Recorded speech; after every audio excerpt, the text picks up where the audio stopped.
Welcome to New Hampshire's Business. I'm Fred Coker. Overtime pay. What's it mean for workers and what does it mean for employers? There's a new federal rule out, and here are the particulars on that rule. The rule says anyone who makes less than $47,476 per year must receive time and a half pay for hours worked beyond 40 hours a week. That's almost double the current threshold of $23,660. Now, the new rule goes into effect December 1st, 2016. 4.2 million salaried workers are newly eligible. The question is how many of those in New Hampshire? And then the opposition is coming from some small businesses, nonprofits, and universities. With me to talk about this is somebody who works with this now daily, and that is Charlie Stevens, who is chair of the employment law practice at the McLean Law Firm. Welcome. Nice to have you here. Thanks very much. Let's review quickly what this language really means in terms of, in layman's language. What does it do? Okay, so under the Fair Labor Standards Act, which is the federal wage and hour law, employees are typically entitled to overtime pay for every hour they work over 40, and that's time and a half. Right.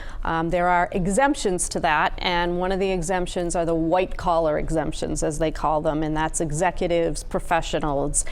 So if they meet two parts of a test, a duties test and then a salary test, then they are not entitled to overtime, and the minimum wage requirements don't apply to them. And so this rule changes that. This rule changes the salary test only.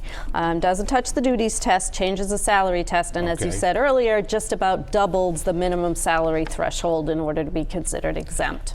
Do you have any idea how many New Hampshire salaried employees might be eligible? Well, according to the U.S. Department of Labor's website, they estimated at about 22,000 out of that 4.2 million. Let's put the map up of the United States, and this is interesting because this map, and look at the colorations from dark to light, and the number of salaried employees in each of these states.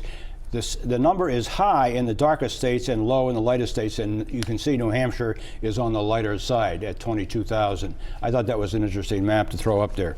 So, does this mean that if they work, I mean, most of us think if 40 hours, if I work more than 40 hours, then I should get overtime pay. That's not necessarily the case here. No, if you fit one of the exemptions, like doctors and lawyers and other professionals do, then you're not entitled to that overtime pay, or if you meet some of the other criteria. What kind of workers in New Hampshire do you think will be entitled?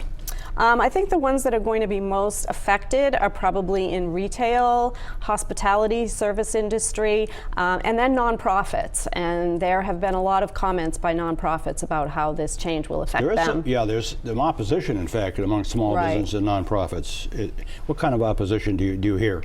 Well, I think the concern is that they're either going to have to give people salary increases, and in some cases significant, where the threshold is now double, or they'll have to start paying overtime. Yeah. What do you tell, you have businesses now calling you, your clients are calling you. What are they asking you? Well, we've known that this was coming for a couple of years, since 2014, but what they're saying now is, okay, we now know what the rule is going to be. What do we do to prepare? And are we doing it correctly? And what changes do we need to make? What should employers be doing with this rule? Well, I would start right away by looking at job descriptions. The best thing that you could have is an accurate job description describing what that employee actually does for work. And then with the employees who do meet the tests, the duties tests, and really are either professional or executives, then look at the salaries. Try to look at how much they're actually working. Do they work overtime? And then do a mathematical analysis of which is the best way to go. More tracking by the employers of those employees. Absolutely. This rule goes into effect December 1st of this year. And we're out of time. Charlie Stevens, who is chair of the employment law practice at the McLean Law Firm, thanks. Thank you.